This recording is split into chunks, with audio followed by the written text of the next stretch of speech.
మనతో ఇప్పుడు human rights council women's national chairperson అయిన రాధిక గారు ఉన్నారు. మేడం నమస్తే అండి. ఒకవైపు రాష్ట్రంలో అంగన్వాడీలు 32 రోజులుగా సమ్మె చేస్తున్నా సరే రాష్ట్ర ప్రభుత్వం మొండిగా వాళ్ళ మీద ఎస్మా చట్టం ప్రయోగించి వాళ్ళని ఏ కాడికి ఎప్పటికైనా సరే వాళ్ళే దారికి వస్తారు అనే ధీమాతోటి వాళ్ళు ఎందుకని అంత మొండిగా ఈ ప్రభుత్వం వెళ్తుంది అనుకోవచ్చు అంటారు? అంగన్వాడీలు గత 32 రోజుల నుంచి రోడ్ల మీద కూర్చున్నారండి. వాళ్ళ ఇంట్లో పిల్లల్ని ఫ్యామిలీని వదిలేసుకొని వాళ్ళు చేసే వృత్తికి భంగం కలిగిస్తున్నారు, ఇబ్బంది పెడుతున్నారు. మీరు జాబుల నుంచి బయటకు వచ్చి కూర్చుంటున్నారు అంటున్నారే కానీ వీళ్ళు ఎందుకు కూర్చుంటున్నారు అనేది కూడా ఒక్క నిమిషం కూడా ఆలోచించట్లేదు. వాళ్ళ కోరికలు కూడా చాలా సామాన్యమైన కోరికలండి. పాపం ఏంటంటే వాళ్ళు ఏదన్నా చనిపోయినప్పుడు వాళ్ళ ఇంట్లో వాళ్ళకి ఒక ఉద్యోగం ఇమ్మని అడుగుతున్నారు. వాళ్ళ జీతం ఈ రోజుల్లో ఉన్న పరిస్థితులకి బతకటం చాలా కష్టం. ఈ రోజులు ఉన్న పరిస్థితుల్లో దానికి 11,000 చిల్లర ఇచ్చేది 12,000 చిల్లర ఇస్తున్నారు తెలంగాణలో. తెలంగాణ కంటే కూడా ఒక 1,000 రూపాయలు అదనంగా ఇస్తానని మీరే ఒప్పుకున్నారు. మాట తప్పము మడిము తిప్పమని మీరు ఓట్లకు వచ్చినప్పుడు మాకు హామీ ఇచ్చారు. దాన్ని మీరు నెరవేర్చుకోమని అడుగుతున్నారు కానీ వాళ్ళు ఏదో లక్షల కోట్లు వేల కోట్లు అడగట్లేదండి. వాళ్ళు అది కూడా మీరు దృష్టిలోకి పెట్టుకోవట్లేదు ఈ ప్రభుత్వం. మళ్ళీ వాళ్ళు ఏమడుగుతున్నారు, మాకు సామాన్యంగా మా భవిష్యత్తు మేము మా కాళ్ళ మీద మేము నిలబడేటట్టు మాకు జీతం పెంచండి అని అడుగుతున్నారే కానీ వేరే కోరికలు ఏమి అదనంగా కోరట్లా. వాళ్ళు కలెక్టరేట్ను కూడా ముట్టడి ఇచ్చి వాళ్ళు ఇది చేసినా కూడా మీరు దానికి కూడా దిగిరాలేదు ప్రభుత్వం. మళ్ళీ వాళ్ళు జీతాలు పెంచమని ఒక్క నేరానికి వాళ్ళు ఇంట్లో ఎవరైనా చనిపోతే ఇంకోళ్ళు వాళ్ళ ఫ్యామిలీలో వాళ్ళకి ఉద్యోగం ఇమ్మని అడగటం కూడా తప్పు అని అంటున్నారు. మీరు ఏ విధంగా తప్పు? ఇప్పుడు గత ప్రభుత్వంలో ఉన్నదానికి మీకు తేడా ఏం లేదు, మేమే చాలా గొప్పగా చేస్తున్నాం అన్నీ అంటున్నారు. దేనిలో గొప్పగా చేస్తున్నారు? ఇప్పుడు రైతులు 4.5 సంవత్సరాల నుంచి రోడ్ల మీద కూర్చున్నారు వాళ్ళ సొంత ఆస్తులు ఇచ్చి. కానీ వాళ్ళు కూర్చున్నా కూడా వాళ్ళు మనల్ని ఏం చేయలేకపోయారు. వీళ్ళేం చేస్తారు, ఏదో 5,000కి 10,000కి వచ్చేవాళ్ళు వీళ్ళకి వల్ల ఏమవుతుంది మనల్ని చేయటం అని అనుకుంటున్నారేమో మీరు. కానీ ఒక సామాన్య మానవుడు తలుచుకుంటే తన చేతిలో ఉన్న ఒక ఆయుధం ఓటు అనే ఒక హక్కుని పెట్టి మీలాంటి వాళ్ళని 3 నెలల్లో వాళ్ళు గద్దె దించడానికి రెడీగా ఉన్నారు. మీరు ఒప్పుకుంటే ఓకే, ఒప్పుకోకపోతే వాళ్ళు ఖచ్చితంగా వాళ్ళ ఇదేంటో వాళ్ళ ప్రభావం ఏంటో రాబోయే రోజుల్లో ఖచ్చితంగా చూపిస్తారండి. మరి ముఖ్యంగా చూస్తానికి ఈ చర్చల పేరుతో కాలయాపన. నిన్న చర్చలకు కూడా పిలిచి సజ్జల రామకృష్ణారెడ్డి గారు మాట్లాడుతూ ఒక తీవ్రమైన వ్యాఖ్యత చేశారు. మీరు విధుల్లోకి హాజరు కాకపోతే కనుక మేము ప్రత్యామ్నాయ ఏర్పాట్లు కొత్త వారు రిక్రూట్మెంట్ చేసేస్తాం, ఎలా దారికి రారో చూస్తాం అన్నట్టు ఆయన చేస్తున్న బెదిరింపులను అసలు ఎలా చూడాలంటారు? అసలు ఈ విధంగా బెదిరించడం ఎంతవరకు కరెక్ట్ అంటారండి?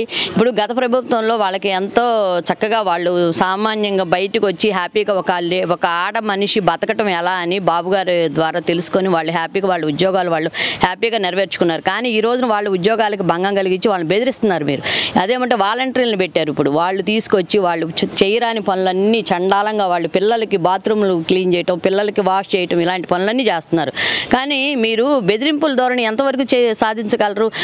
మీరు జాబుల్లోకి రాకపోతే వేరే వాళ్ళని జాబుల్లో పెట్టుకుంటాం అంటున్నారు. ఉన్న జాబులకే మీరు కరెక్ట్గా లేవని వాళ్ళ కాగితాలు సరిగ్గా లేవని కూడా బెదిరించారు. అయిపోయింది ఆల్రెడీ. దానికి కూడా వాళ్ళు లెక్క చేయట్లా. మీరు ఫేకీ అన్నప్పుడు మీరు తీసుకునేటప్పుడు ఫేకీ ఎందుకు తీసుకుంటారు? మీరు కరెక్ట్గా ఉంటేనే కదా మీరు జాబ్ ఇచ్చేది. మరి అలాంటప్పుడు మీరు ఫేకీ ఇప్పుడు ఫేకీ అని మీరు ఎలా మాట్లాడి బెదిరిస్తున్నారు వాళ్ళు?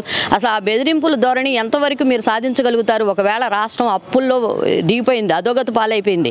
అలా అయినప్పుడు విడతల వారీగా మీరు ఇవ్వండి. ఒక 1,500 పెంచండి, తర్వాత ఒక 1,000 పెంచండి, తర్వాత ఒక 1,000 పెంచండి, అలా చెయ్యండి. వాళ్ళు చక్కగా వాళ్ళకి సమాధానం చెప్పండి. బయటకు వచ్చి ఇంతమంది మంత్రుల్లో ఒక్కళ్ళు కూడా వాళ్ళకి బయటకు వచ్చి సమాధానం చెప్పకపోగా వాళ్ళని బెదిరిస్తున్నారు. ఇప్పుడు మీ ఇళ్లలో కూడా ఆడ మనుషులు ఉన్నారు, ఆడవాళ్ళు ఉన్నారు, పిల్లలు ఉన్నారు. అట్లానే వాళ్ళు కూడా ఎందుకు అనుకోవట్లేదు అంటే మీకు ఓటు వేయటమే వాళ్ళు చేసిన పాపమా, వాళ్ళు చేసిన నేరమా? మీరు ఓటు అడగడానికి వచ్చినప్పుడు మీరు ఇన్ని హామీలు ఇచ్చినప్పుడు ఈ రోజున ఎందుకు బెదిరిస్తున్నారు వాళ్ళని? అది ఎంతవరకు కరెక్ట్ అని మీరు ఆలోచించుకోండి ఒక్కసారి. ఇప్పుడు మీరు గత ప్రభుత్వానికి ఈ ప్రభుత్వానికి చాలా తేడాలు ఉన్నాయి. ఇప్పుడు అంగన్వాడీలు రోడ్లు ఎక్కారు, రైతులు రోడ్లు ఎక్కారు, అన్నా క్యాంటీన్లు మూసేసి సామాన్య మానవుడు నోరు కొట్టేసి 5 రూపాయలకు భోజనం పెట్టి దాన్ని మానేశారు. పోలవరం ప్రాజెక్టు ఆపేశారు. రోడ్లంతా అధ్వానంగా ప్రతి చోట యాక్సిడెంట్లు మయమైపోయింది రోడ్లు. మీరు అసలు ఏ పనులు చేశారని ఇప్పుడు మీరు ప్రజల్ని భయపెట్టి భయభ్రాంతులు చేస్తున్నారు? ఒక్కసారి మీరు ఆలోచించుకోండి. మీకు గత ప్రభుత్వానికి తేడా ఏంటో మీరు ఒక్కసారి ఆలోచించుకొని మంచి పనులకు ముందెళ్ళండి. జనం మన్నలను పొంది మళ్ళీ ఓటుని కాపాడుకొని ఆ ఓటుని వేయించుకొని మళ్ళీ గెలవడానికి ప్రయత్నం చేయండి ఎవరైనా సరే. అంతేగాని భయం అనేది బెదిరించడం అనేది అది కరెక్టే కాదండి. కానీ నిన్న చర్చల్లో వీళ్ళు చెప్తుంది ఏంటంటే, ముఖ్యంగా ఈ మంత్రుల కమిటీలో వాళ్ళు చెప్తుంది ఏంటంటే కనుక మేము రాబోయే ఆర్థిక సంవత్సరం అంటే వచ్చే ఎలక్షన్లు అయిపోయిన తర్వాత మేము అధికారంలోకి వచ్చిన తర్వాత మీ కోరికలు నెరవేర్చడానికి ప్రయత్నిస్తాం, ఇంత పెంచుతామని హామీ ఇవ్వలేం కానీ పెంచుతాం, మీకు సముచితమైన జీతం ఇస్తామంటూ ఒక ప్రపోజల్ అయితే నేను తీసుకురావడం జరిగింది ఈ మంత్రివర్గ కమిటీ అనేది. అంటే వీళ్ళ ధీమా ఏంటంటే మళ్ళీ మేమే గెలుస్తామనే ఆ ధీమాతో అయితే ఉన్నట్టున్నారు. నిజంగానే అప్పుడు పెంచుదామనేది ఏదో ఇప్పుడు పెంచితే కనుక అంగన్వాడీలు దీక్ష విరమించే అవకాశం ఉండేది, ధర్నాలు విరమించే అవకాశం ఉండేది కదా. ఆ కోణంలో ఎందుకని ఈ ప్రభుత్వం అనేది చర్చలు జరపట్లేదంటారు? అంటే మేము మళ్ళీ వస్తే మీరు మమ్మల్ని గెలిపిస్తే మీకు జరిగిన అన్నీ మేము నెరవేరుస్తాం, మీ అడిగిన కోరికలన్నీ నెరవేరుస్తాం అంటే ఏంటి? ఇది కూడా ఒక గ్యాంబ్లింగ్ అనమాట. అంటే ఏంటి? మళ్ళీ ఇది ఒక మాయ చేయటం, జనాల్ని ఇంకా మభ్య పెట్టడం. మీరు ఓట్లు ఎలక్షన్ వస్తుంది కాబట్టి ఓట్లు వేయండి, వేస్తే మేము తప్పకుండా మిమ్మల్ని చేస్తామని. 4.5 ఏళ్ల క్రితం మీరు ఓటు వేయండి అని పాదయాత్రలు చేసి జనాల్ని మోసం చేసి ఈ నవరత్నాలు అనే పేరుతో మోసం చేసి ఇంత దూరం తీసుకొచ్చి ఇంకా జనాన్ని మోసం చేయడం ఎంతవరకు కరెక్ట్? అంటే ఇప్పుడు అయిపోయింది 4.5 సంవత్సరాల నుంచి అధోగతి పాలైంది. మళ్ళీ ఇక్కడి నుంచి కూడా మళ్ళీ ఒక 4.5 సంవత్సరాలు అధోగతి పాలై మొత్తం ఒక 20 ఏళ్ళు వెనకపోవాలన్నమాట. అలా అనిపిస్తుంది జనాలకి. జనం అండి మంచి మోసపోవటానికి ఇంకా రెడీగా లేరండి. వాళ్ళు తెలివిగల వాళ్ళే. ఒకసారి చూస్తారు, 2 సార్లు చూస్తారు, 4.5 సంవత్సరాలు చూశారు. ఎవరేంటో వాళ్ళకి అర్థమైపోయింది.